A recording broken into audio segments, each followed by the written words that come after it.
luar biasa dengan dewasa tapi Remaja. wajahnya remaja, semangatnya remaja, kelakuannya remaja.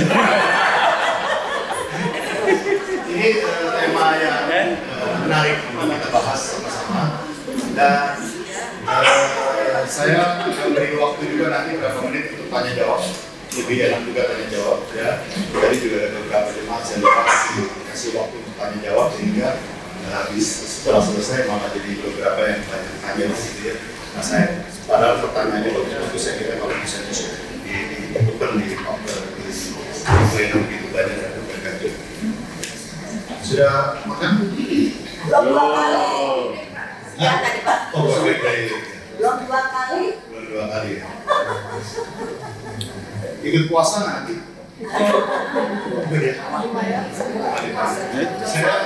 Saya punya tradisi pribadi kalau Ramadan itu saya ikut puasa 1 bulan itu. Tapi sejak 1 tahun ini saya nggak bisa puasa lagi. Kenapa? Karena mesti obat, ya pagi mesti obatnya juga sama makanan seperti itu ya. Makanan juga yang selektif. Tapi saya kira makanan lebih selektif itu lebih sehat. Ya, karena penyakit masuk dalam tubuh kita lewat 2 pintu. 1, pintu mulut. Yang kedua, pintu pikiran. 2 mind. Jadi penyakit itu masuk dari 2 pintu. Jadi jaga mulut kita, artinya jaga makanan kita, jaga pikiran kita. Dan iman. Ya, jadi jaga itu kan. Saya udah banyak yang senang-senang kalau saya durian itu keren. Durian. Saya bukan durian. Makannya lagi durian Singapura. Black sekarang black kilo 25. Yang mau pesen boleh pesan. Tapi sekarang tidak. Setahun ini saya udah nggak makan durian. Nah, betul-betul kalau lewatin itu baru bau itu pencobaan yang luar biasa. Tapi saya bagi oleh-oleh ya buat kita semuanya. Saya bilang dokter ini semua makanan yang paling saya suka. Ini nggak boleh, ini nggak boleh. Dokter bilang sudah 60 tahun makan enak, sekarang saatnya udah makan enak. Jadi jaga mulut kita, jaga pikiran. Kita berdoa. Apa di surga banyak pergumulan dalam hidup kami, banyak pertanyaan dalam hidup kami, banyak juga panduan dalam kehidupan kami yang salah, ya Tuhan. Manual hidup kami seringkali berantakan. Dan Tuhan tolong berkati kami, agar kami memiliki manual yang lebih baik dalam mendapatkannya lewat RC ini, Tuhan. Melalui refreshing course ini bukan hanya disegarkan relasi kami, jiwa kami, tapi kami juga disegarkan iman kerohanian kami sehingga kami punya manual kehidupan yang lebih baik, yang seturut dengan kehendak Tuhan. Dan kami pulang setelah RC ini besok, ada satu pandangan baru, konsep baru, hidup baru, paling tidak dirasakan bersama-sama dengan pasangan. Sehingga suami kami, istri kami, anak-anak kami, keluarga kami merasakan ada sesuatu yang lebih baik di dalam kehidupan setelah melewati retreat ini, RC ini. Berkati semua yang mendengarkan, berkati hamba-Mu yang menyampaikan, hamba-Mu yang mendengarkan semuanya, sama-sama diberkati, sama-sama diubah, sama-sama diubahkan. Di Kristus kami berdoa. Amin. Saya main dulu sama suami istri. Saya. Wih, istri.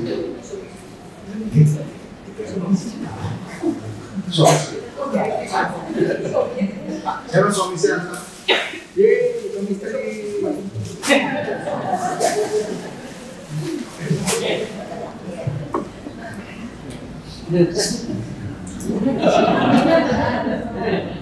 Ini tema yang bagus ya. Nanti di akhir saya kepengen juga suami istri boleh berdua berdoa.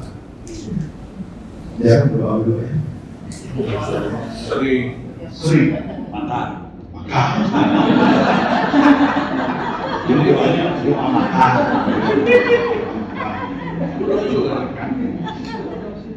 Bahagia lu punya suami humoris gini. Dulu kami komedian bukan? Oke, ini bagaimana sih kita menghadirkan Tuhan dalam keseharian kita? Ya. Saya nanti di ayatnya saya selipkan di tengah-tengah. Ini ada satu psikolog orang Austria, keren banget, Sigmund Freud. Sigmund Freud itu terkenal dengan psikoanalisis, psikoanalisa. Ini bagus sekali. Dialah yang boleh saya sebut meletakkan dasar-dasar untuk ilmu psikologi saya sekarang ini. Jadi dia mempelajari perkembangan manusia, dan ini keren sekali. Sangat teologi itu dengan psikologi itu sebetulnya integrated, dia bersama. Dan dia ajarkan 3 sebetulnya. Struktur manusia itu ada id, ego, super ego. Tapi ego itu bukan egois ya, bukan ya. Ego itu adalah diri aku, ya. Jadi nanti kita akan pelajari bersama. Ini secara sederhana mungkin saya coba uraikan gitu ya. Mohon maaf kalau nggak bisa sampai betul-betul kita mengerti dan sebagainya. Ketidakmengertian Anda itu adalah karena ketidakjujuran si pembicara menguraikannya. Ya, apa itu id? Id itu sebetulnya saya boleh makan ketidaksadaran. Jadi manusia itu banyak sekali. Kalau dibilang tidak sadar itu bukan berarti koma, Tapi dalam kehidupan kita banyak sekali tingkah laku pikiran kita itu sebetulnya yang tidak kita sadari. Dan itu adalah baggage atau beban masa lalu kita yang belum beres di masa anak-anak kita dan sebagainya. Itu sebabnya kalau kita mau menikah kita mesti beres dulu dengan nggak ada lagi baggage beban masa lalu kita. Kalau itu kita masih bawa, kita masuk ke dalam rumah tangga kita, maka cenderung kita akan merusak rumah tangga kita daripada membangunnya. Cintailah, menikahlah dengan orang yang Anda cintai. Ini saya ngomong 1 kali, saya nggak akan ulang. Ya, yang bisa ulang kalimat ini itu keren. Ya, saya kasih $5, saya bawa itu. Menikahlah dengan orang yang Anda cintai dan cintailah orang yang Anda nikahi. Ulang.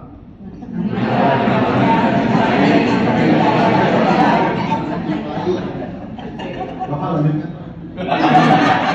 Saya nggak boleh panggil Bapak lah ya, masih jauh dari saya kan yang paling tua di sini. Iya serius loh, saya 36 umur. Banyak orang menikah dengan orang yang dicintai, tapi setelah itu tidak lagi mencintai orang yang dia nikah, malah dia mencintai istri orang lain, suami orang lain. Ya. Jadi sebetulnya ada baggage masa lalu itu mesti diberesin sebetulnya. Kalau enggak itu menjadi problem. Nanti bagaimana mendidik anak, bagaimana menata kehidupan dan sebagainya. Ya. Jadi si Sigmund Freud itu bilang bahwa ini adalah sistem kepribadian asli. Begitu anak itu lahir, dia tidak sadar semuanya. Dia tidak sadar etika, dia tidak sadar moral, dia tidak sadar kelakuan. They don't know about everything. Dia tidak tahu soal etika, dia tidak tahu semuanya. Gitu ya. Ini adalah anak-anak. Ini dia bawa, ya. Baru dari ini nanti muncul ego dan super ego dia. Jadi saat dilahirkan dia belum punya kesadaran. Anak-anak tuh jangan, ini anak nggak bisa. Jadi kadang orang tua tuh marahin anaknya, nggak bisa. Dia adalah orang yang lahir tanpa kesadaran itu. Dia nggak bisa. Dia nggak punya kesadaran moral, dia tidak punya kesadaran etika, dia tidak punya kesadaran agama. Seorang anak kecil datang ke ikut diajak mamanya kondangan. Selamat ya. Lalu dia hadir ulang tahun pernikahan ulang tahun temannya ulang tahun di kelas. Selamat ya. Lalu dia dengar khotbah atau guru sekolahnya bilang dalam Yesus selamat. Lalu dia tanya, apa arti selamat? Semuanya mengucapkan selamat. Selamat dalam Yesus. Apa artinya dengan selamat ulang tahun? Apa artinya dengan dia baca kecelakaan ada 1-2 orang selamat. Lalu dia baca lagi astronot mendarat di bulan dengan selamat. Dia semua selamat. So dia bingung sebenarnya. Itulah konsep keterbatasan mereka. Sehingga perbuatan anak-anak itu banyak disebabkan karena ketidaktahuan dan ketidaksadaran mereka. Itu sebabnya jangan diomelin, tapi dididik dan diajari. Anak-anak diajari dengan mentoring pertama-tamanya, bukan dengan coaching pertama-tama, lalu lama-lama dengan mentoring, semua. Jadi ketidaksadaran dia hanya digerakkan oleh apa? Insting, oleh impulse, oleh drives. Jadi dia dikendalikan oleh apa? Oleh subjektif dia, oleh kepuasan dia, oleh kesenangan dia. Anak-anak tuh begitu. Nanti persoalannya di Bapak Ibu, ya saya nggak enak dipanggil Bapak emosi, mudah-mudahan begini. Nanti persoalannya, saudara-saudara, nah lebih enak kan ya. Nanti persoalannya remaja, nah lebih enak kan mungkin. Nanti persoalannya adalah berapa lama orang tinggal di dalam stadium it ini. Dan banyak orang bertambah umur tapi dia tidak bertambah dan dia tidak pernah keluar dari stadium it ini. Dia tidak pernah keluar dari stadium ini. Sehingga banyak problem dan susahnya Kristus mengubah dalam nama Yesus berubah dan itu sulit sekali sebetulnya. Karena ini nanti kita akan satu penjelasan seperti itu.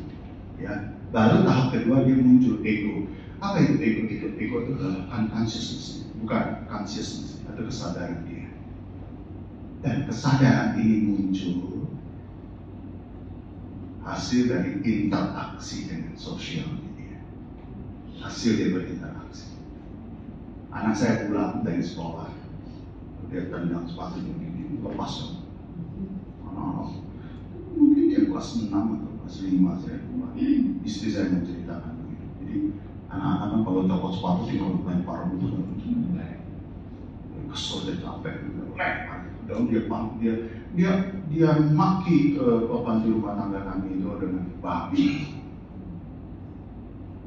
Dia shock, dia takut. Aduh. Padahal kita sudah tidak berrelasi lagi. Dia pembantu itu sudah pulang ke Jogja ya. Pulang. Tapi relasi kita sampai sekarang itu adalah bagian dari keluarga. Sampai sekarang kita masih WA dan Mbak gimana. Dan kita baik bukan? Kok dia bisa bilang babi? Dari mana dia belajar itu? Yang pasti kan bukan dari bapak dia kan, bapaknya nggak mungkin ngajarin makan dia, bapak makan babi dia, tapi kan ngajarin babi. Siapa yang ngajarin? Mamanya nggak mungkin, mbaknya nggak mungkin, PPKP Nabo juga nggak mungkin ngajarin, masuk guru-guru ngajarin babi. Dia belajar dari mana? Saya tanya, kenapa kamu ngomong seperti itu? Kenapa kamu ngomong seperti itu? Ternyata dia belajar dari temannya. Waktu kapan? Waktu istirahat, gimana di kantin. Itu yang sebenarnya hidden kurikulum. Itu kurikulum yang tersebut. Itu yang paling sering kali diingat. Di hidden kurikulum itulah si guru dipanggil apa? Dipanggil apa? Itu sering kali gitu ya. Panggil apa? Si putih, si gendut, si apa gitu. Itu hidden kurikulum. Dia mulai bisa bilang babi. Dia mulai bisa marah. Dia mulai bisa emosional. Dari mana? Dari interaksi sosial. Kesadaran itu apa? Belum kesadaran seperti itu. Sampai nanti pada ketika dia muncul super ego itu adalah sebuah kesadaran yang sejati. Itu adalah apa? Itu adalah sosialita. Itu adalah hati nuraninya. Dan bagi saya tambahkan, bagi saya di stadium inilah baru muncul kerohanian seseorang, spiritualitas, religiositas baru muncul di sini. Kesadaran untuk bahwa dia bukan hanya sebuah kepribadian yang berkembang karena kerohanian yang berkembang. Manusia mengerti, disinilah dia mengerti nilai baik buruk moralitas. Disinilah super ego merefleksikan nilai-nilai sosial yang menyadarkan individu akan tuntutan moral. Dan apabila terjadi pelanggaran, di situ dia mulai guilty feeling, distance.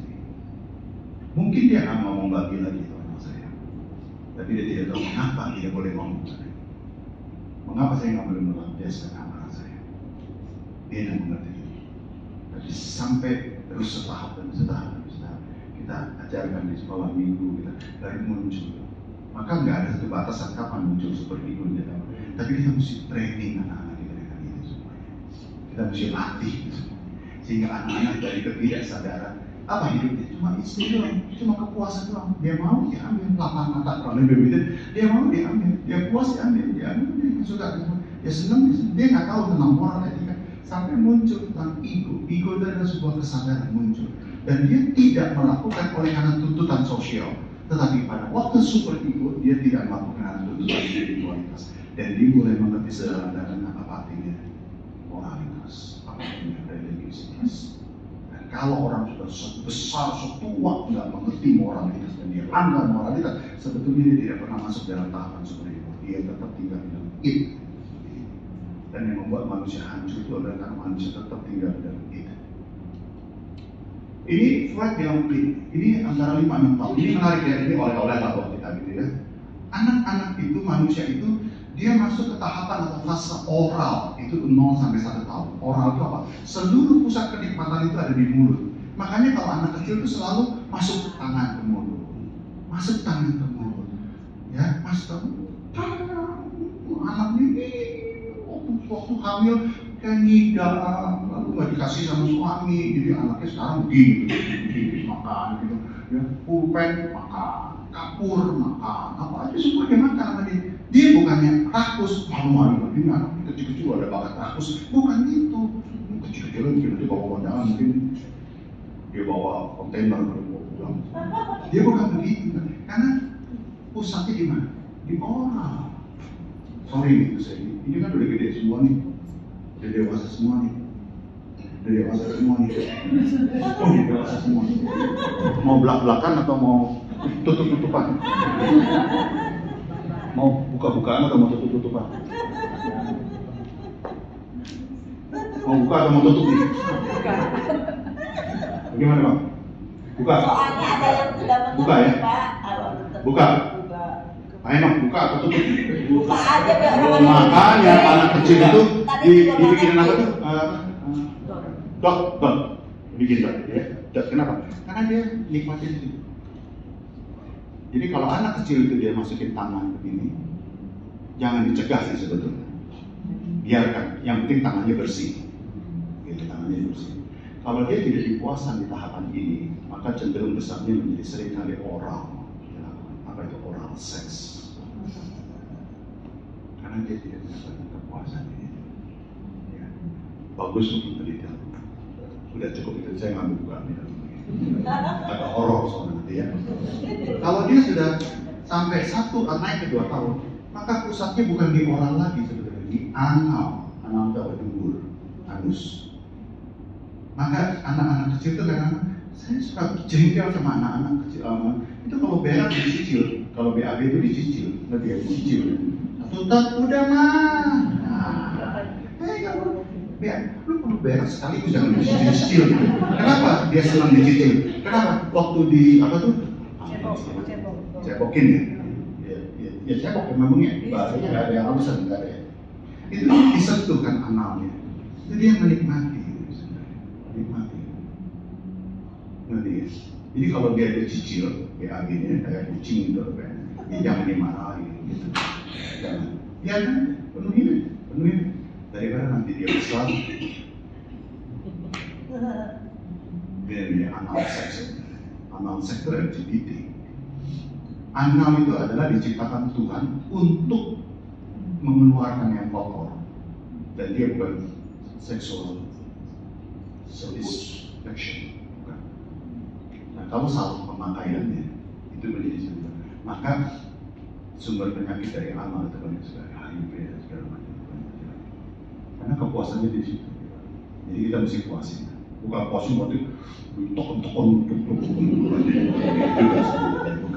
Karena memang kepuasan di situ. Oke, yang ketiga dia mulai ke fatis. Falik itu umur 3 sampai 6 tahun. Itu dia mulai ke genital. Tapi dia tidak tahu. Maka anak kecil itu suka main alat vitalnya. Lalu jadi puas mulu. Kayak bapak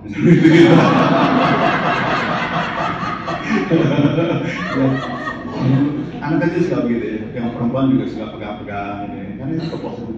Dia udah lagi main di mulut, dia nggak lagi main di anal, dia suka main di genital, dia suka main di halis itu. Ya, sampai nanti dia besar, naik lagi di usia remaja itu, ya, dia antara 6 sampai 12 tahun itu ada laten. Laten itu artinya begini, dia udah nggak menemukan lagi di mana pusat kenikmatannya.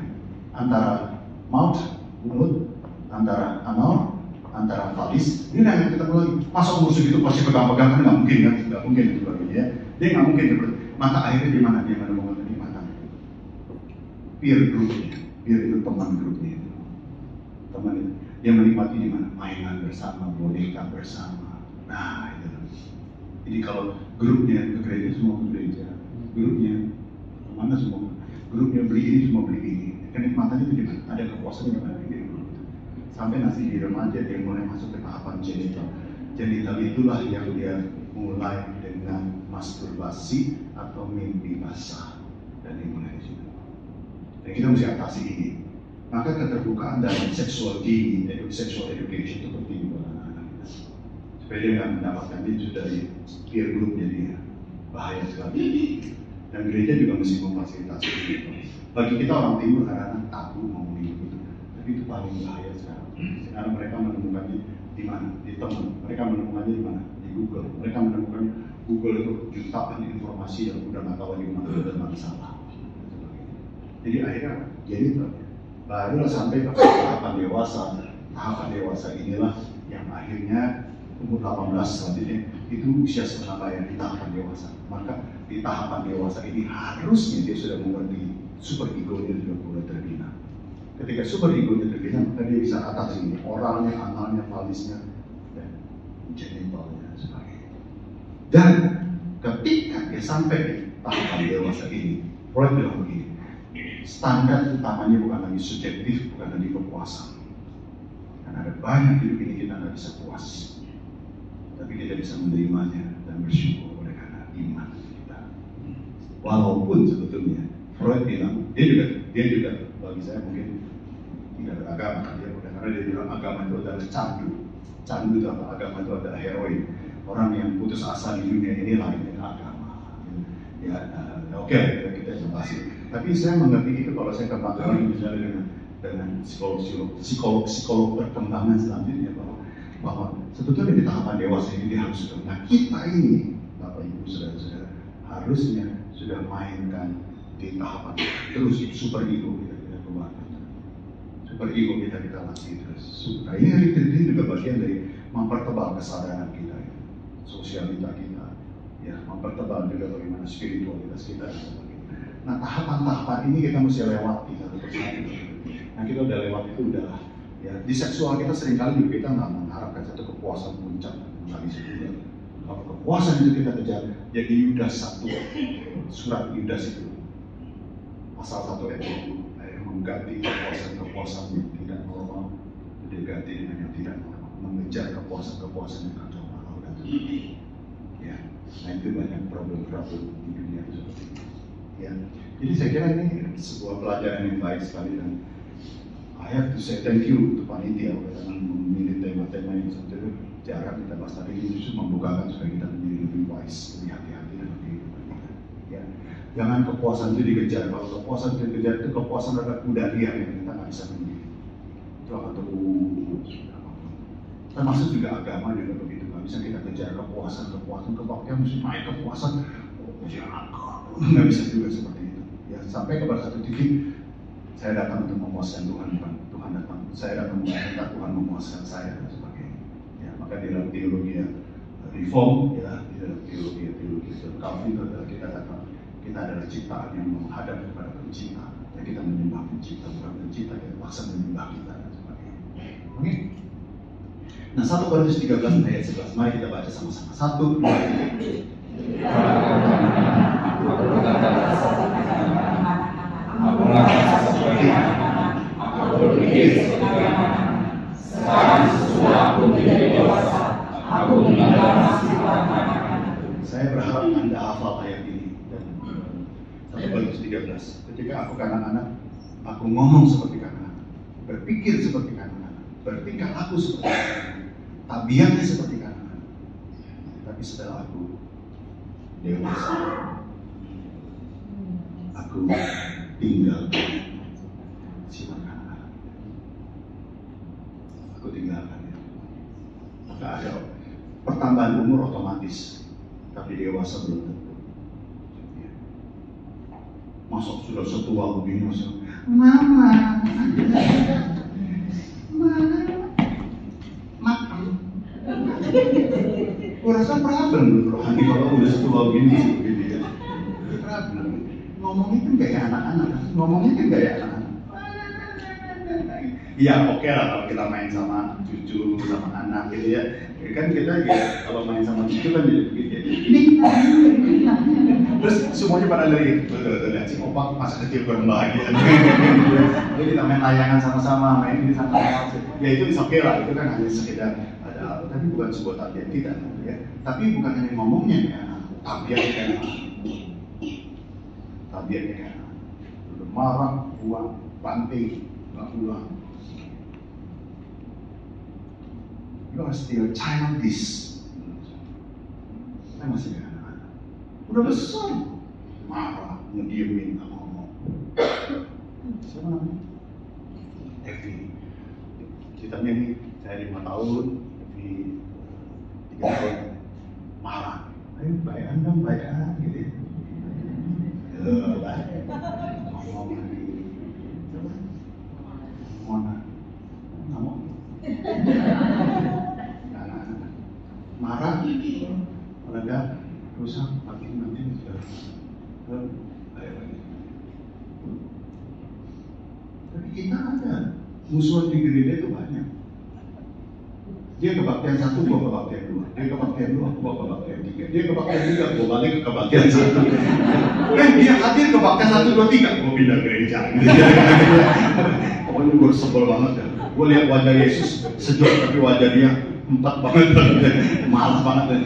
Jangan lupa, saudara-saudara, gereja itu juga tempat di mana kita menanam benih-benih juga sakit hati kebencian. Maka gereja seringkali menjadi komunitas yang sebenarnya tidak sehat juga bagi kita. Nah, itu karena bukan gerejanya tidak sehat, bukan Tuhan kita, tapi karena kita belum sampai kepada tahapan seperti itu. Kita masih tetap tinggal. Kita ada bukan anak, usianya bukan anak, tubuhnya bukan anak, udah tinggi ya saudara. Ya, tapi kelakuan kita, tindakan kita masih kanak-kanak. Dan kalau kita masih childish, maka apapun kita selesaikan ya, yang penting gua, ego, kepuasan gua. Pokoknya apapun gua. Sampai nanti terakhir saya bilang itu yang namanya narcissistic personal disorder. Dan itu dalam hidup kita banyak sekali seperti ini, ya. Dalam hidup kita seperti ini. Sekaligus juga kita bereferensi. Agama seharusnya mengembangkan super ego. Agama seharusnya mengembangkan super ego. Agama harusnya mengembangkan spiritualitas dan hati nurani manusia semakin menjadi lebih baik. Tetapi seringkali agama justru memperkuat it. Dan izinkan saya ngomong, teologi karismatik seringkali memperkuat it itu. Kepuasan dicari, kepuasan pujian, kepuasan nyanyi, kepuasan diberkati Tuhan. Itu kan jadi materialistik banget. Hati-hati loh, karena yang dikembangkan apa? Yang dikembangkan it-nya itu. Saya suka di kebaktian yang non GKI. Saya suka. Ada banyak gereja-gereja itu yang keren sekali. Di depan kami itu ada, di depan rumah kami di Galeri Serpong itu ada gereja besar yang Christ Cathedral. Itu GBI yang keren sekali. Ini walaupun 63, tapi kalau sudah ibadah worship itu seperti anak 12 tahun. Jadi saya lebih suka dengan worshipnya. Saya bisa menangis, saya bisa angkat-angkat. Dan saya menikmati. Sorry, maaf minta sorry ya. Kalau di kaki saya nggak menemukan.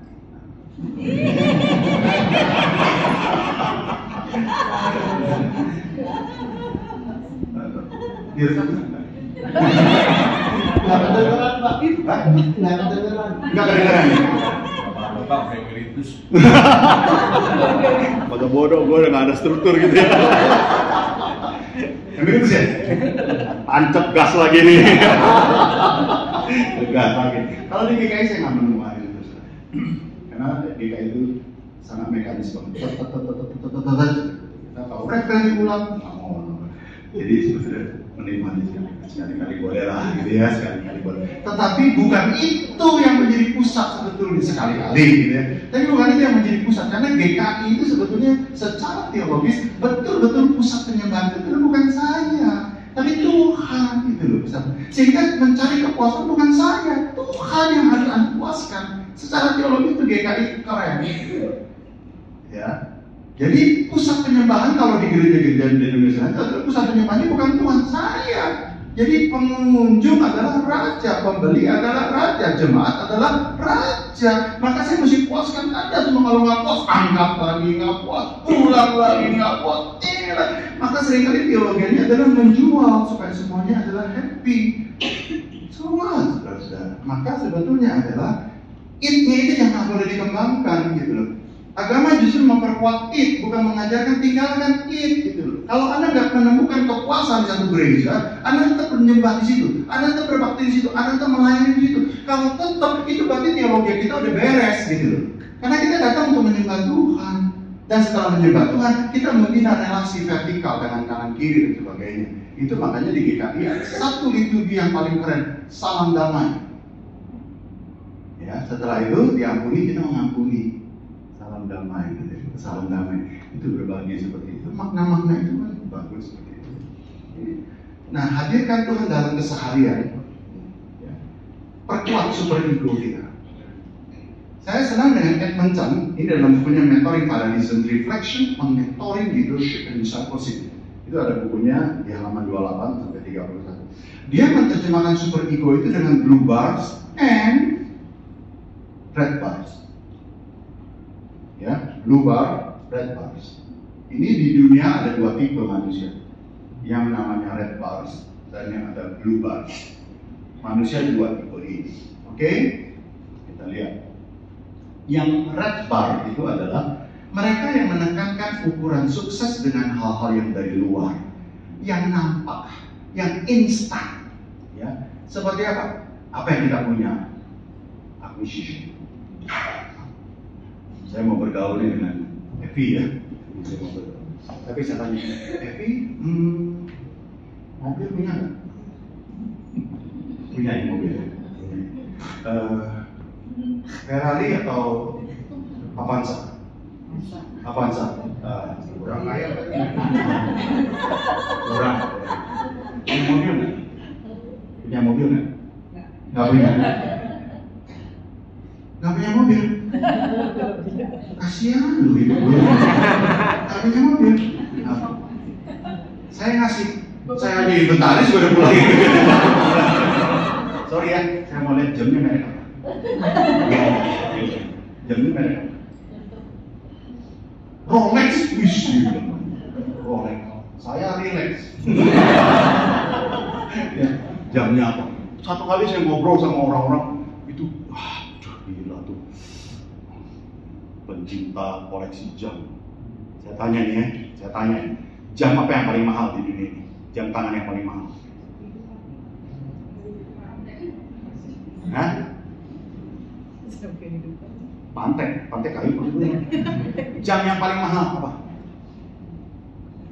Pura-pura lu semuanya. Padahal di rumah tuh satu lemari koleksi semua gitu. Jam yang paling mahal adalah bro, temen. Saya nggak pakai jam malah Pak. Istrimu beli sekali hari istrimu. Kamu belinya. Yang paling mahal katanya Patek Philippe. Patek Philippe. $1 juta. Alamak. Saya pulang ke kampung halaman istri saya di Bondowoso. Terus saya jalan di pasar. Ada jam keren sekali. Bagus sekali. Rp15.000. Gua beli itu jam. Terus duduk sama teman di kebaktian di buka. Terus teman saya tuh toleh-toleh. Suara apa itu? Karena detik itu dong.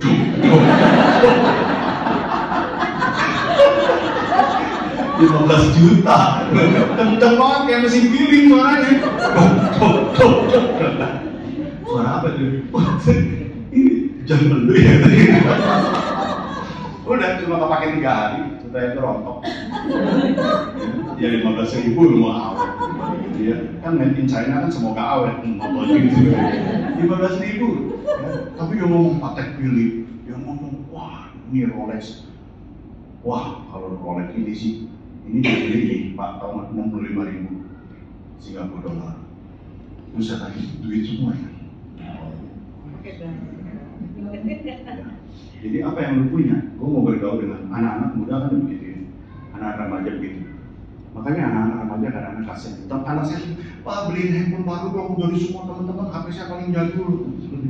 Merasa, kadang-kadang dia merasa, wah orang sampai gila ngantri iPhone baru, Samsung iPhone 25. Udah jam 4 pagi ngantri, rela-rela. Saya pikir kalau kebaktian, waduh pengambang belum buka, jam 12 malam belum ngantri di tempat itu. Keren juga ya, dia nggak mesti begitu-begitu amat sih sebenarnya. Tapi artinya adalah tuh butuh hal seperti itu. Kenapa? Itu loh. Siapa kenalan kita? Siapa kenalan? Kenal nggak sama Luhut Binsar Panjaitan? Nggak kenal. Lurah Pengampun. Wow, pejabat yang kenalan kita loh. Wow, tenang. Gua kenal kok sama Ordal. Ordal satpam dalam itu ya, orang dalam itu. Wah, karena kita akan ngobrol dengan association. Siapa yang lo kenal? Pejabat mana yang lo kenal? Kita selalu bangga. Wah, Tengjen. Tetangga jenderal maksudnya dia. Baru Tengjen belum. Lalu penampilan kita appearance. Sekarang apa bedanya baju mahal dan baju murah? Saya bisa tanya kepada para ibu. Baju mahal dan baju murah, apa bedanya?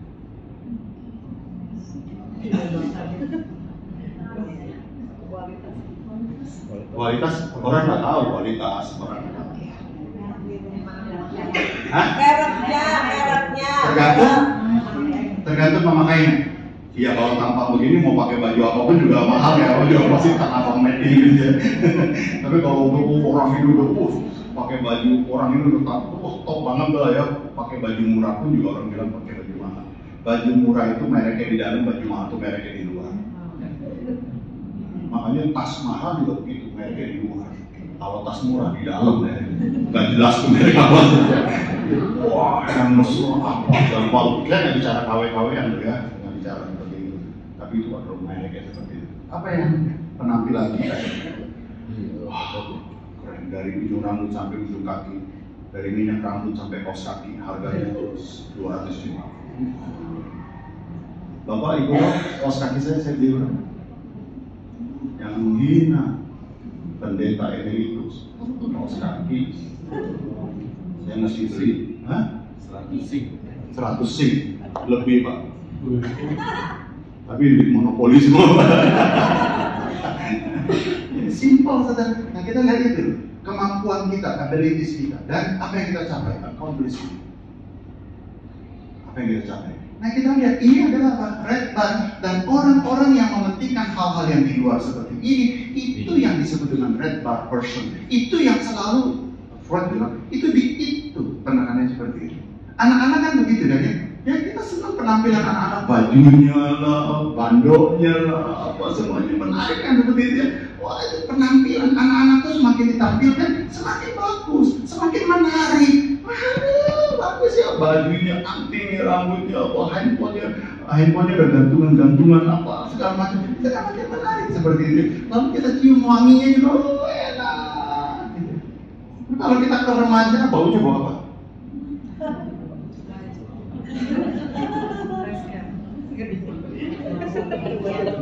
Tapi kalau kita ke model-model kita gini, kalau kita dekat, baunya bau apa?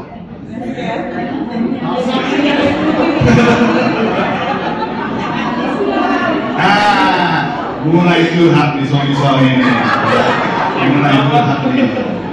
Mulai curhat nih. Ya, kalau di tengah-tengah kita tuh enak.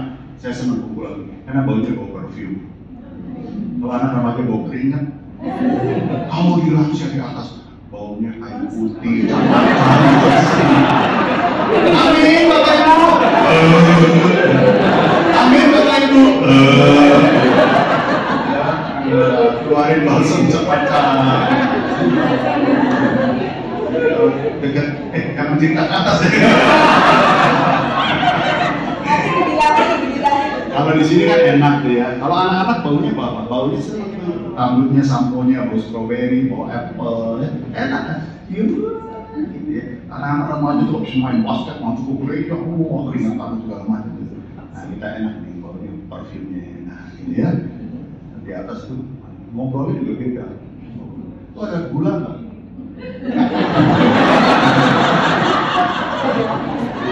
Ngobrolnya beda. Ada gula, ada di dapur gitu. Maksudnya diabetes gitu ya. Sampai lu ada jantung nggak? Gua kalau nggak ada jantung mati dong. Nanya, maksud gua sakit jantung. Nah itu obrolannya seperti kalau kita kan lain. Apa itu? Apa yang dicapai? Wah dari mungkin sales marketing menjadi sales manager naik sampai wah hebat dia. Sekarang dia udah jadi staf khususnya. Wah keren. staf sudah lurah pengantor gimana gitu. Ya, oke. Tapi dia red bar person. Nah, sekarang blue bar person ialah yang mementingkan hal-hal yang di dalam apa itu? Integritas, karakter, proses, apa itu? Simplicity, kesederhanaan. Apa itu? Dia mencari pertumbuhan dari luar, outside in, ya. So, dia mencari pertumbuhan dari dalam keluar, inside out, bukan outside in. Dia menemukan harga dirinya di dalam. Dalam hidup ini, dua-duanya itu dibutuhkan. Dua-dua dibutuhkan. Jangan bilang salah loh kalau deposito emas, tabungan semuanya duniawi. Pulang, bawa, kasih ke saya semuanya. Kasih ke itu sesat Pak. Kalau mau kasih ke orang tua, kasih ke papa mama, kasih ke saudara kita yang mungkin kuliah masih membutuhkan uang dan sebagainya. Ya, nah itu kita butuh dong. Sama seperti gedung yang megah. Gedung yang megah itu, ya, itu superstructure-nya megah. Tapi Anda nggak lihat yang di bawah itu yang menentukan kan? Apa itu? Substructure. Itu kadang-kadang arsitek itu dipuji-puji, arsitek itu dipuji-puji, arsitek itu padahal yang berjasa juga saudara sipil. Dia yang menentukan tuh dalamnya berapa, ini yang menentukan. Tapi yang dia bagus ya, wah desainnya bagus ya, wah bagus jadi. Tapi dia nggak tahu tuh sipil itu. Itu bagus ya, penampilannya, wow keren ya, wah bagus, wah modis ya, stylish ya, waduh bagus kan. Tapi dia nggak lihat ke dalamnya, karakternya, integritasnya sebagainya. Maka kita butuh dua-duanya. Kita butuh. Siapa bilang kita butuh materi? Duit bukan segala-galanya, tapi segala-galanya butuh duit. Tapi yang paling indah adalah seperti kita mementingkan yang dalamnya itu, simplicity, kesederhanaan itu. Ya. Nah, itu yang disebut dengan blue bar person. Nah, kita seringkali menekankan red bar person, tapi kita meninggalkan jauh blue bar person. Tetapi ketika red bar didahulukan, ketika kompetensi dan pencapaian didahulukan dibandingkan dengan karakter dan otentisitas, maka kita secara tersamar mengkompromikan pengembangan hidup kita. Ya. Karena itu kita perlu terus mengembangkan blue bar, aspek biru itu, dan jangan abaikan itu, pertumbuhan dari dalam. Maka gereja yang bijak, yang mementingkan orientasi blue bar bukan red bar. Saya ulang nih, ada gereja banyak bukan mengembangkan super ego, tapi malah mengembangkan membuat jemaatnya nggak pernah keluar dari kanak-kanak, terus ke kanak-kanak dan sebagainya. Maka saya selalu nggak terlalu suka kalau misalnya di sekolah minggu, siapa yang 52 minggu yang absen, ayo angkat anak-anak yang 52 minggu nggak pernah absen, dapat handphone. Yang 50 minggu berarti kan bolos 2 kali, tapi dapat mungkin karena sakit, gitu ya. Nah, karena saudara datang ke gereja diiming-imingin, that's no problem sih kalau menurut saya nggak apa-apa lah gitu. Tapi kalau terus diiming sampai ketika dia udah besar, gua datang ke gereja dapat apa nih? Sama pertanyaannya seperti Rasul Petrus, dia datang kepada Tuhan, Tuhan, gua udah meninggalkan segalanya nih, gua dapat apa nih? Sama ya? Sama problemnya. Itu Petrus sebelum dia betul-betul bertobat dan sama. Jadi kok ke gereja dapat apa nih? Kalau nggak dapat apa-apa, ke sono yuk, di sono dapat apa-apa. Gitu. Nah itu yang menjadi berbahaya. Kenapa? Gereja harus menjauhkan hal-hal yang itu. Kita tekankan lebar, ya. Ayo bekerja semangat ya. Ayo kerja semangat. Ayo kerja semangat. Etos kerja tingkatkan. Proses harus dicapai. Tidak ada semuanya serba gampang dan sebagainya. Ya. Dulu anak-anak kalau ditanya mau jadi apa? Dokter. Mau jadi apa? Cita-cita. Satu sekolah minggu, satu sekolah. Siapa yang mau masuk kedokteran? Angkat tangan. Siapa yang mau masuk jadi polisi? Angkat tangan. Siapa yang mau masuk sekolah? Siapa yang mau masuk jadi apa? Pendeta? Nggak ada maksudnya. Satu anak diam aja. Satu anak diam aja. Ditanya, kenapa kamu diam aja nggak angkat tangan? Iya, papa saya bilang saya masuk surga. Bapak saya bilang mesti masuk surga. Tapi anak saya tanya mau jadi apa? Dulu dokter, insinyur, macam-macam. Paling sering itu dokter. Tapi jangan sampai mau jadi apa? YouTuber. Semua mau jadi YouTuber. Makanya waktu saya ke China, jam 7 pagi saya keluar dari hotel, itu berjejer anak muda saya sudah langsung merekam sendiri. Online shopping gitu merekam. Sekarang jadi begitu. Oke, bukan berarti kita berkah, tapi ada sebuah kebahayaan. Ya, oke. Yang kedua, bagaimana menghadirkan dalam keseharian kita? Yang pertama adalah menghadirkan keseharian kita itu adalah mari kita tekankan, kita melihat blue bars kita. Cek ya, apakah red bar kita makin kuat, blue bar kita makin tipis, atau seimbang berjalan bersama-sama. Ya, bagus lah. Anda ada penghasilan bertambah, ya bolehlah berikan, belilah, ya mau red bar apa boleh. Tapi jangan akhirnya red barnya lebih kencang, maka di situ Tuhan dihadirkan selalu dalam bentuk materialisme. Itu adalah logika yang salah. Tapi yang kedua, bagaimana menghadirkan Tuhan? Dan jadilah pribadi yang terbuka. Jadilah pribadi yang terbuka. Saya jelasin tentang Johari Windo. Johari itu nama Indonesia bukan ya? Nanti Johari itu Johan dan John dan Ingram. Nanti saya akan bilang lebih dalam. Ini Johari Windo itu juga salah satu basic untuk mengerti proses pertumbuhan kerohanian iman kita. Oke, yang pertama itu adalah open area. Saya ada di sini. Kayaknya ada. Apa itu area terbuka? Orang lain tahu, saya tahu, orang lain tahu. Itu area terbuka. Istri tahu, saya juga tahu. Suami tahu, saya juga tahu. Itu area terbuka. That open area. Ya. Tapi ada yang dalam hidup kita namanya blind spot. Blind spot itu adalah saya nggak lihat, kamu lihat. Saya nggak lihat, tapi kamu lihat. Begitu orang menyampaikan kepada kita, kita marah-marah.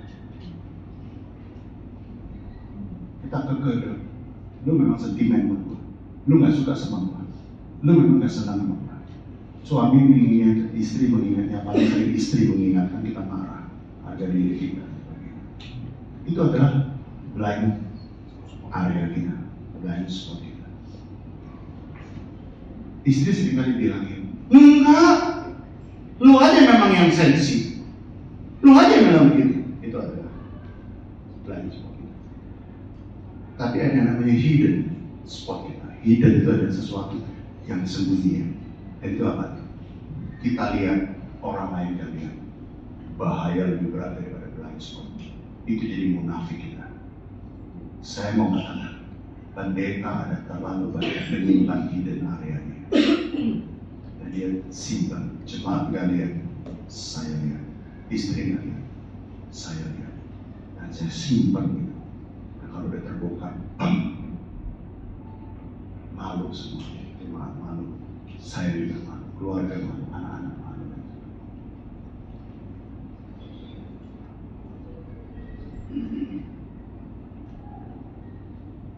Tuhan itu hadir di area-area kehidupan. Tuhan itu hadir di stage kehidupan kita. Tuhan itu hadir di stage kehidupan kita.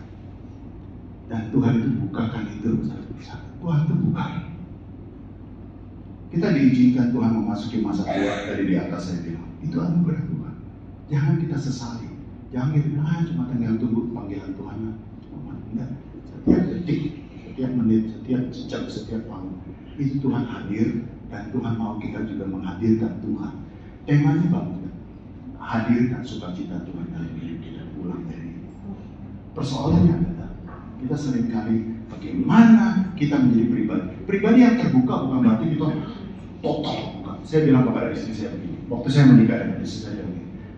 Lu nggak perlu tahu lah daerah hitam ke masa lalu. Nggak perlu tahu. Karena kalau tahu pun juga nggak ada gunanya.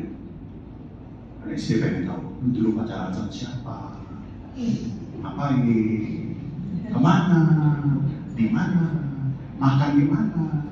Siapa yang bayar? Yang bayar adalah apa gua gitu. Dia mau tahu semuanya. Dulu pacaran sama siapa? Pernah ciuman nggak? Pernah masuk kamar berdua nggak? Pernah nama nggak di hotel?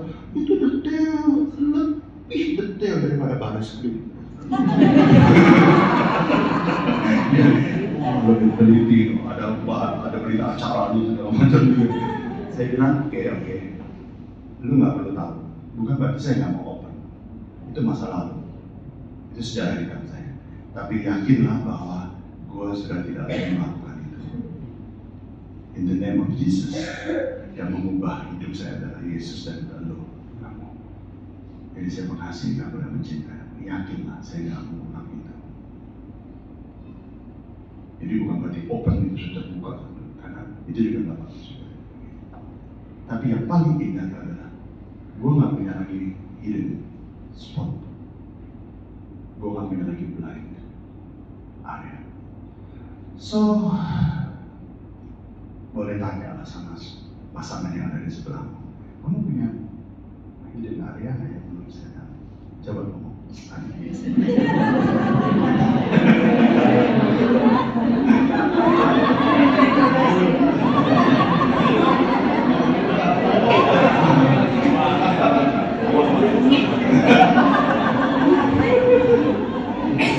Kayaknya malam ini ada yang tidur sekamar. Kayaknya ada yang bawa bantal tidur di lobi. Tanya, ada nggak blind spot kita? Paling enak sebetulnya unknown kita, orang lain tahu, saya tahu, open, lu tahu, gua tahu. Nah orang-orang yang anti kritik karena bukan dia tidak, ya memang dia nggak melihat ini. Tapi orang lain lihat. Konfusius pernah bilang ini, dua orang berjalan bersama-sama dengan kamu. Salah dua-duanya bisa menjadi guru bagi kamu. Yang baik yang kamu lakukan, yang tidak baik itu menjadi guru juga peringatan supaya kamu tidak melakukan yang jelek dari dia. Jadi siapa yang duduk dengan kamu, itu adalah guru kamu. Bilang, you are my teacher sama pasangan. Suhu.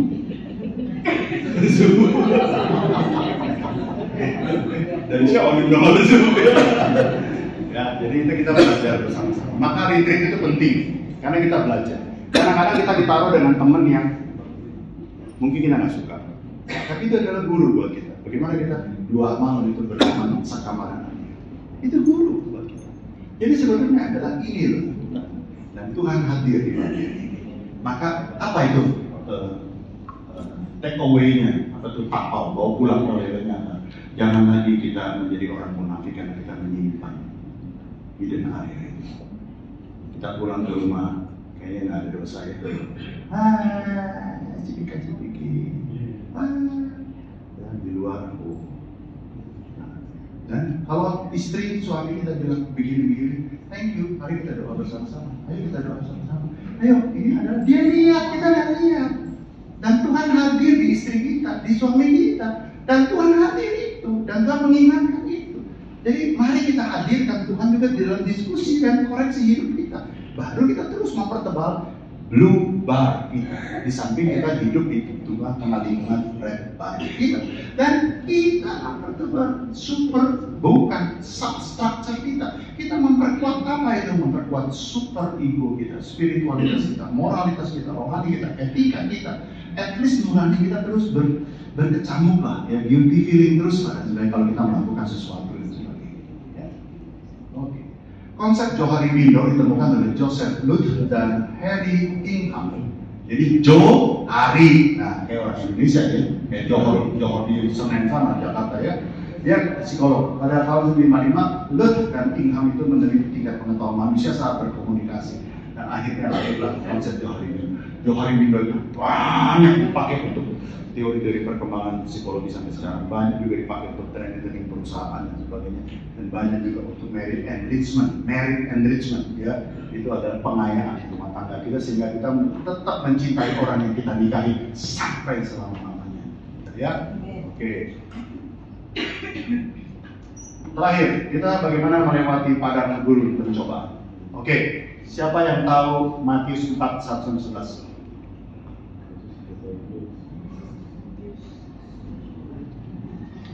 Matius 4:1-11 bicara apa? Minum dulu ya. Boleh nggak?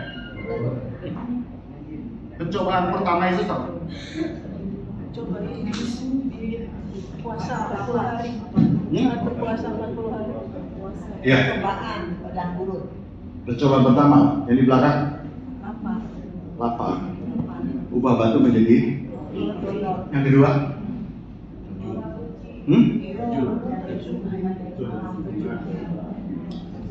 yang ketiga, wah ini saya ngerti sih, memang kita nggak lulus sekolah minggu semua sih sebenarnya. Oke, ini menarik 3 pencobaan Yesus. Itu juga terkait erat dengan sebetulnya Johari Window, terakhir erat dengan ego, super ego. Ini keren sekali.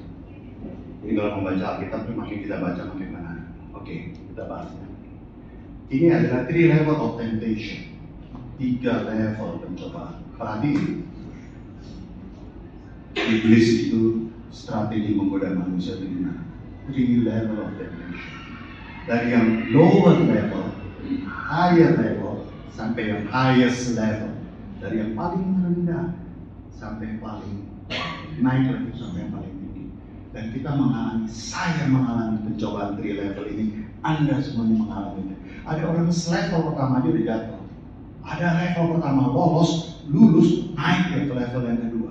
Level kedua banyak yang collapse juga jatuh. Tapi level kedua menang, dia naik ke highest level. Dan banyak orang jatuh di level ketiga.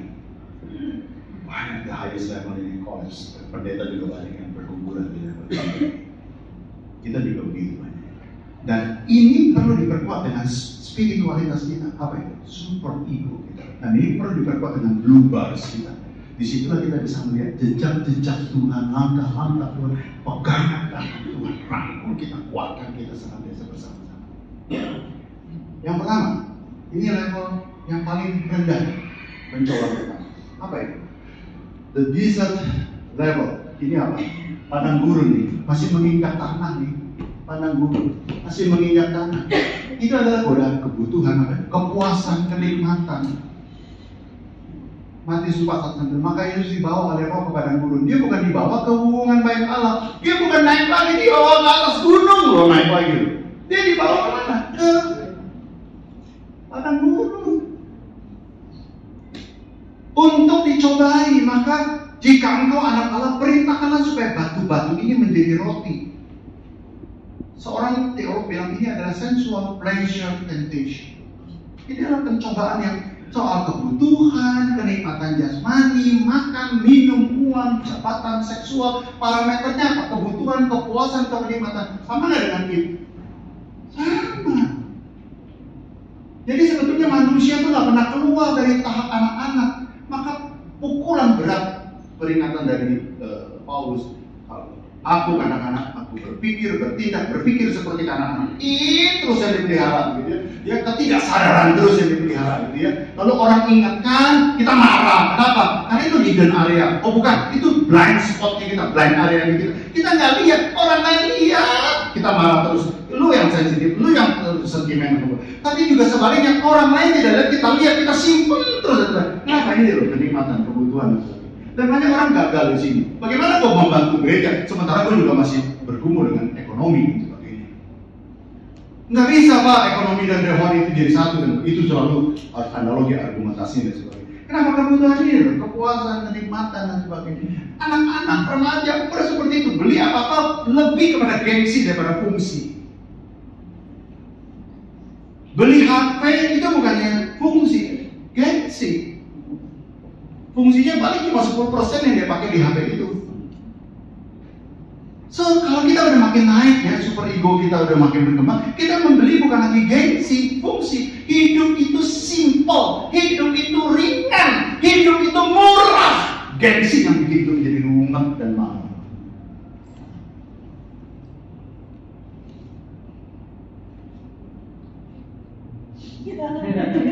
Kenapa memandang saya seperti itu?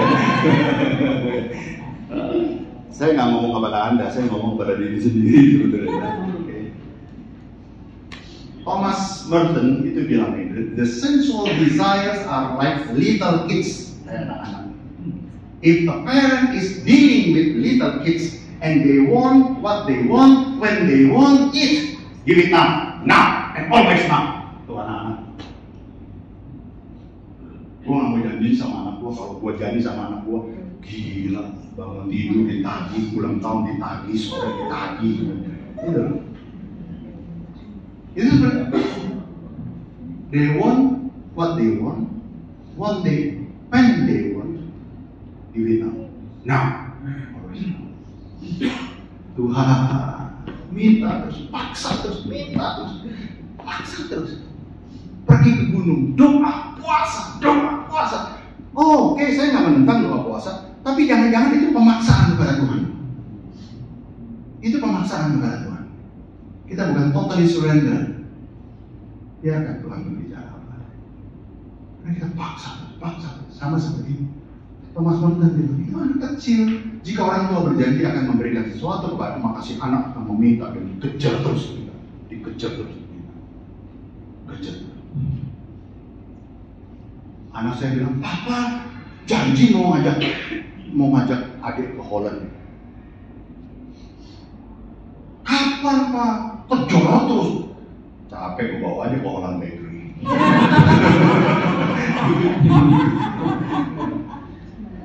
Katanya mau ke Holland, ini Holland Bakery. Ini aja roti mana boleh. Yang penting kan ke Holland ada kincirnya dulu.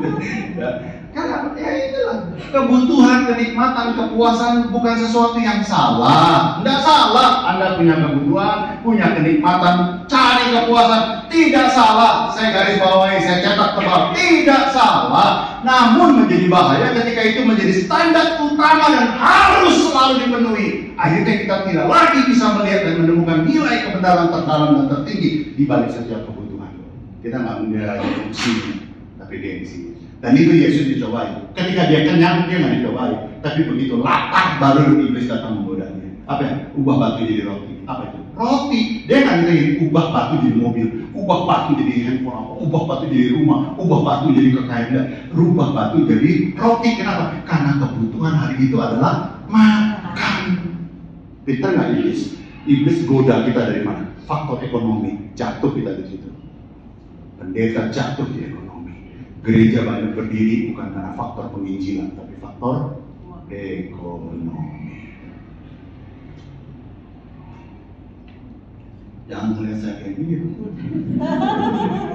Senang sama anak-anak remaja ini. Apa yang paling ditakuti oleh manusia?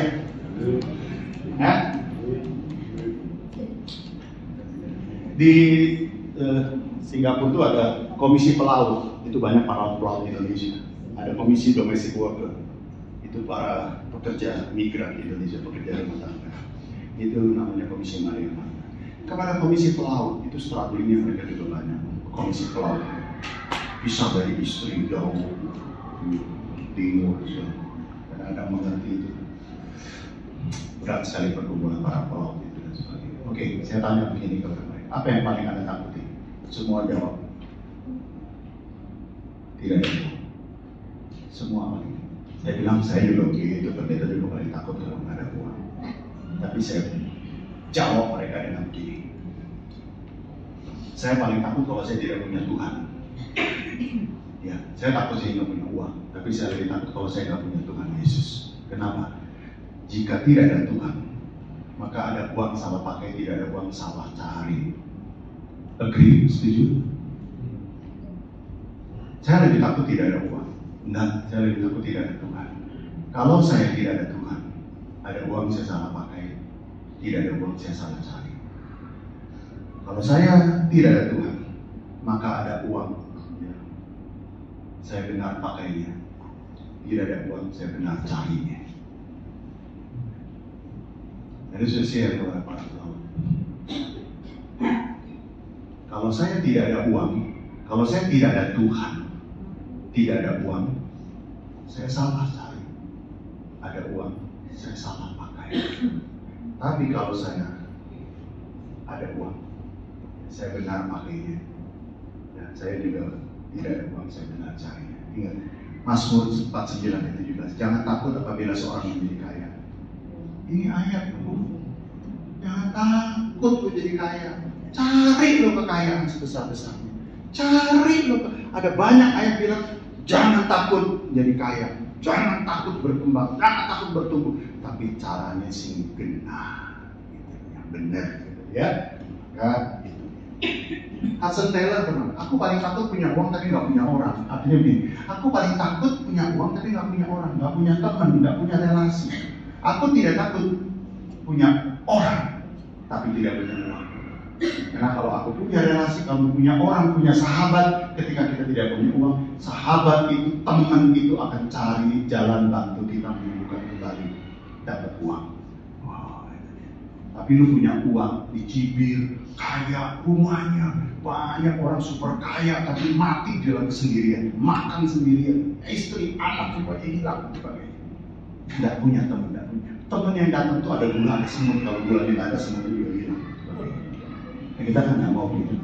Real persahabatan kita seperti itu. Teman, ya, dikala sahabat dikala duka. Mau tahu apa tuh sahabat dikala duka? Enggak tahu ya. Kalau di atas sana tahu, jelas langsung jawab. Oke. Jawabannya tertulis manusia hidup bukan dari roti, tapi dari setiap firman yang keluar dari mulut Allah. Cara melewati pencobaan pertama, penuhi kebutuhan, kenikmatan, kepuasan dengan nilai-nilai kebenaran. Tentukan nilai-nilai spiritual di balik roti, iman itu adalah segala sesuatu, dan cukupkan diri kita sesuai dengan anugerah Tuhan. Kalau duit mau tambah banyak, bukan keinginan yang dinaikkan, tapi sosial yang dinaikkan, kebutuhan yang dinaikkan. Ya. Ibrani 13, jangan kamu menjadi hamba uang, cukupkan dirimu dengan apa yang ada padamu. Lukas 3:14, cukupkan dirimu dengan gajimu. Wah, kalau kita cari kepuasan dan kejar terus yang ada, selesai. Nah, ini bagus nih. Masa kita kalah sama orang Hindu? Tapi saya suka omongan dia ini. Whether you have a Maruti, Maruti itu mobil India. Whether you have a Maruti or BMW, the road remain the same. Itu naik mobil apa jalan sama. Lewatin blok-blok itu sama. Whether you travel economic class or business, your destination doesn't change. Mau naik ekonomi, wah kalau kita naik kapal itu kan pesawatnya kan kita selalu melewati daerah bisnis class. Tuh saya lihat wajah-wajah orang tuh kalau duduk, wih, businessman, lu ekonomi, kan kita melewati jalan dulu. Ya, kalau yang ekonomi itu semuanya.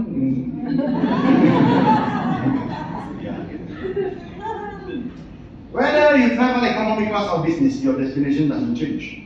Whether you have a Titan itu mereknya jam India, ya. Whether you have a Titan or Rolex, the type is the same, sama. Whether you have an Apple, Samsung atau Lava itu handphonenya lokal, ya. There is nothing wrong. People who call you remain the same, sama. Nah ini yang poinnya. There is nothing wrong in dreaming a luxurious life. Tidak ada yang salah Anda memimpikan hidup yang luxurious. There is nothing wrong. There is nothing wrong.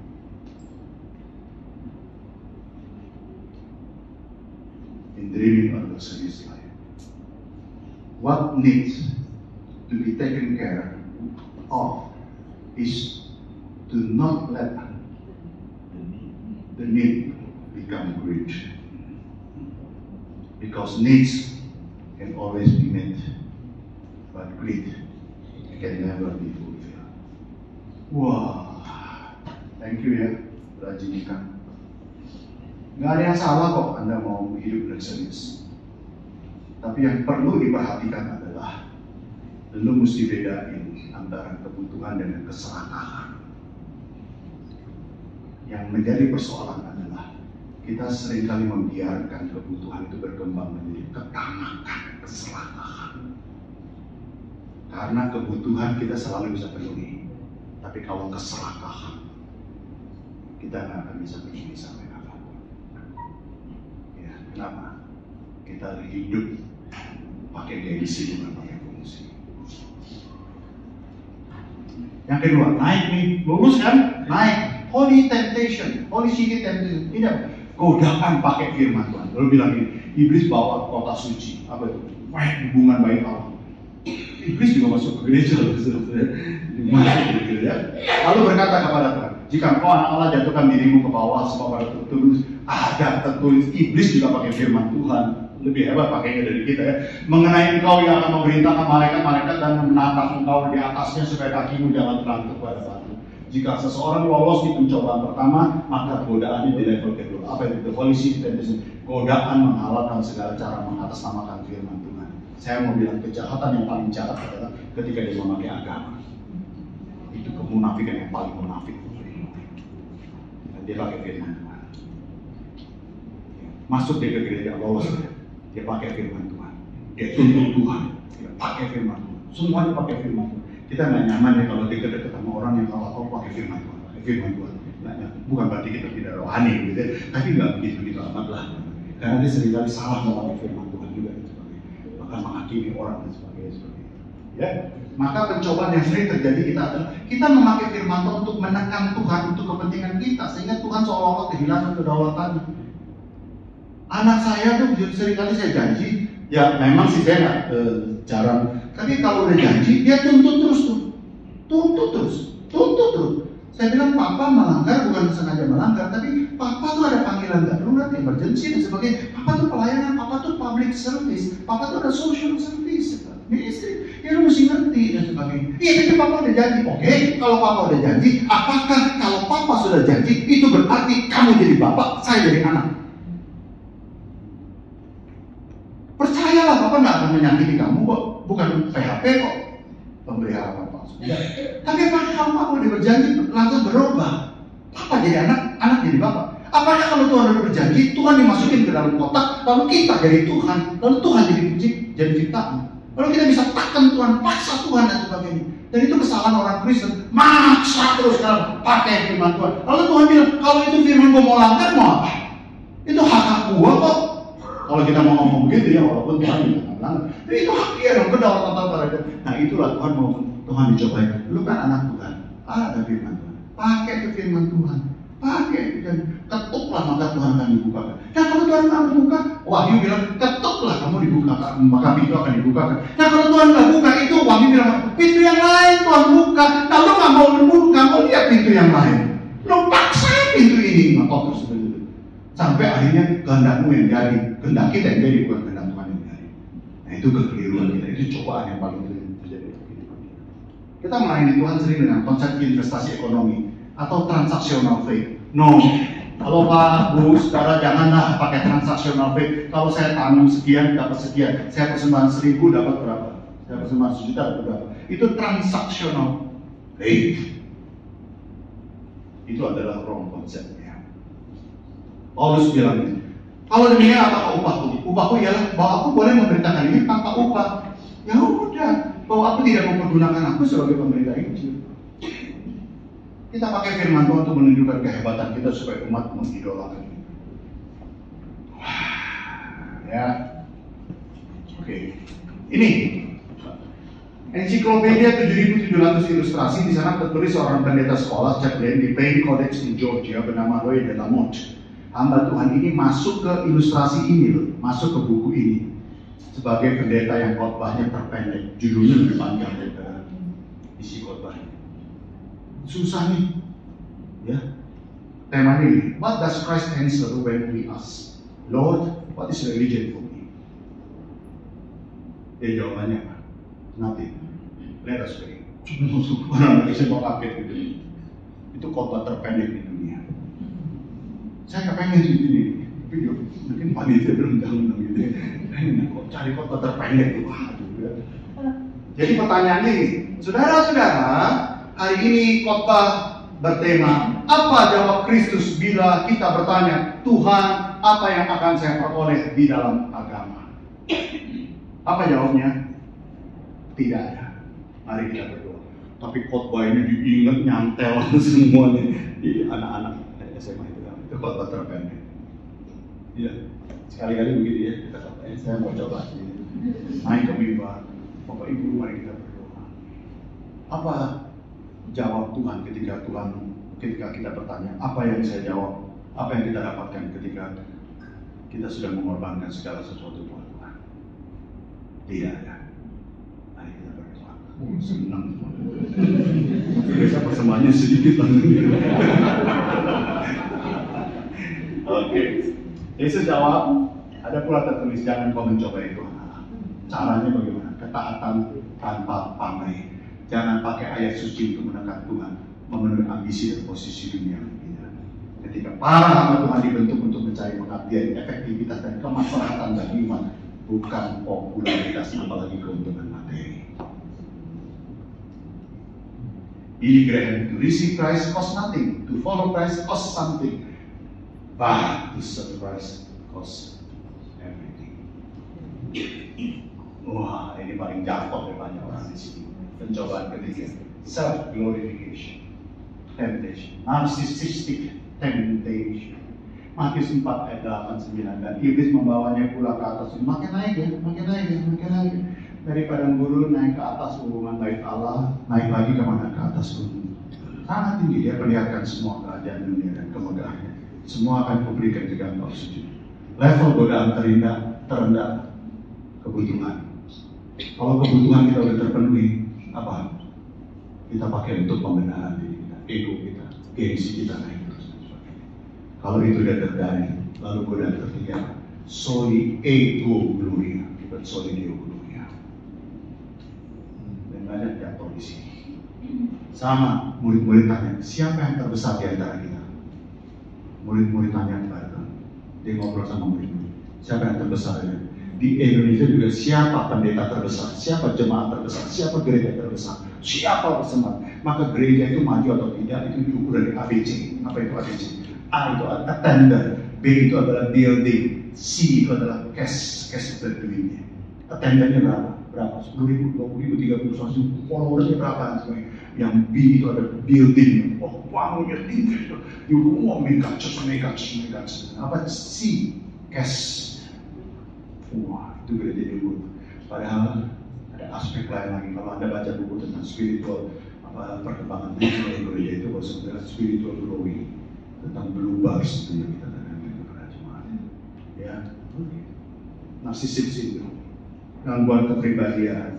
Dirinya sangat penting, harus dikagumi, selalu merasa dirinya lebih baik dibandingkan dengan orang lain, selalu merendahkan orang lain, selalu membanggakan pencapaian, achievement, padahal itu hal-hal biasa dan sebagainya. Narcissistic. Jawaban Tuhan adalah nyala iblis. Firman Tuhan dilawan dengan firman Tuhan. Lu bilang iblis ada tertulis, gue juga bilang ada tertulis. Dan saya bilang ini paling jatuh, self glorification. Ini gereja kalau nggak ada gua, tutup. Ini gua besar, ini gua, ini gara-gara gua. Biar banyak semua orang. Banyak minta hubungi saya supaya doa untuk kesembuhan kesehatan. Itu banyak. Self glorification. Mulai cerita pada orang. Lu mesti begini, lu mesti begini. Gua dulu begini. Apa yang self glorification. Hidup ini bukan soal mendapatkan dan memiliki, tapi bagaimana cara mendapatkan dan memiliki. Kekristenan tidak masalah dengan kekayaan, tapi masalah adalah pada cara, proses. Karena kehormatan dan kemuliaan kita bukan pada hasil, tapi pada proses. Panjang di tangan kiri kekayaan dan kehormatan. Kita seringkali cuma punya kekayaan, tapi kita nggak punya kehormatan. Pesan terakhir, penuhi kebutuhan, kenikmatan, kepuasan dengan nilai-nilai kebenaran. Temukan nilai-nilai spiritual di balik roti kebutuhan dan gunakan iman sebagai dasar dan segala sesuatu. Jaga ketaatan kepada Tuhan dengan segala konsekuensinya. Kita para hamba Tuhan dibentuk untuk mengabdi efeknya. Kita di semuanya Tuhan bukan popularitas. Terus Tuhan, tekun berjuang, fokus pada setia dan jujur, pelihara kesadaran bahwa kita cuma hamba. Dan ingat ya, super ego yang kita kembangkan dan kesadaran bukan ketidaksadaran. Sorry ya, mungkin kita masih tinggal dikit, kita masih kanak-kanak dan jauh dari hidup. Terus kita kembangkan. Saudara punya mesbah doa bersama keluarga, ya, tanya kepada anak, apa yang mau Anda, kamu kasih masukan kepada papa, kasih masukan kepada mama. Karena saya tertegur oleh anak saya. Dalam satu kali saya marah kepada dia, saya bilang, duduk, dengar papa ngomong. Duduk, dengar papa ngomong. Tapi satu kali dia bilang, Bo ya sekali-kali papa duduk dan mau dengar saya ngomong.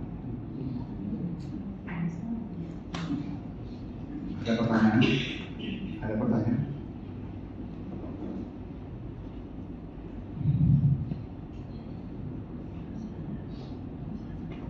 Kita berdoa ya. Oke, yang suami istri boleh berpegang tangan, ya, supaya kita saling berdoa sama-sama.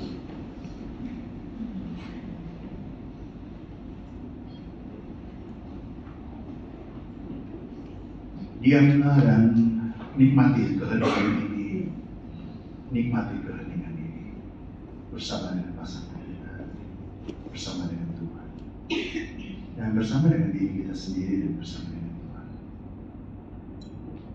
Bagaimana kita menghadirkan Tuhan dalam keseharian kita.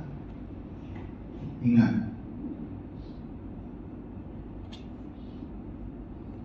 ketika aku kanak-kanak, aku berpikir, bertindak, berkata seperti kanak-kanak, tapi setelah aku dewasa, aku meninggalkan sifat kekanak-kanakan itu. Mari berdiam diri di hadapan Tuhan. Kita saling mendoakan suami kita, istri kita. Mungkin suami tidak ikut, ya kita doakan suami kita. Mungkin istri tidak ikut, ya kita doakan istri kita. Mungkin kita belum menikah, ya kita doakan juga pasangan kita yang akan Tuhan berikan.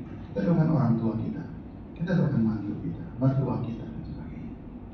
Agar mereka menjadi orang-orang yang super egonya, kerohaniannya, sosialitasnya bagus, kesadarannya bagus, integritasnya bagus, blue barsnya itu bagus, bukan hanya sekedar red barsnya, blue bars. Jangan sampai terus tinggal di ketidaksadaran, tidak punya etika, tidak punya moral, tidak punya kesadaran. Jangan. Mari kita berdoa. Jangan lagi ada hidden area yang kita sembunyikan. Jangan lagi ada blind area, blind spot kita. Jangan. Kalau ada orang yang mengingatkan, kita renungkan. Mungkin itu blind spot kita. Terima kasih kepada orang yang memberitahu itu. Lepas dari segala motivasinya, tapi kita berkata terima kasih. Karena di situ Tuhan pakai dia hadir untuk kehidupan saya, supaya saya terbuka menjadi orang yang terus diperbaiki dan diingatkan. Mari kita berdoa. Di tahap mana kita sedang dicobai? Mungkin di level kebutuhan, kepuasan, kenikmatan terus nggak ada berhentinya. Tapi mungkin kita lulus dan lolos di situ, kita naik ke level yang lebih tinggi, kita digodai tentang iman dan kerohanian. Kita menjadi sombong dalam kerohanian. Kita menjadi Marta yang marah-marah terus kepada Maria dan sebagainya. Atau kita sedang self glorification. Kita sedang memuliakan diri sendiri karena pencapaian kita, keberhasilan kita dan sebagainya. Mari kita berdiam diri. Yang terakhir, silakan Anda mendoakan pasangan Anda masing-masing. Doakan segala kekuatan, kelebihan dan kelemahannya. Dan lewat arsi ini kita makin utuh menjadi suami istri.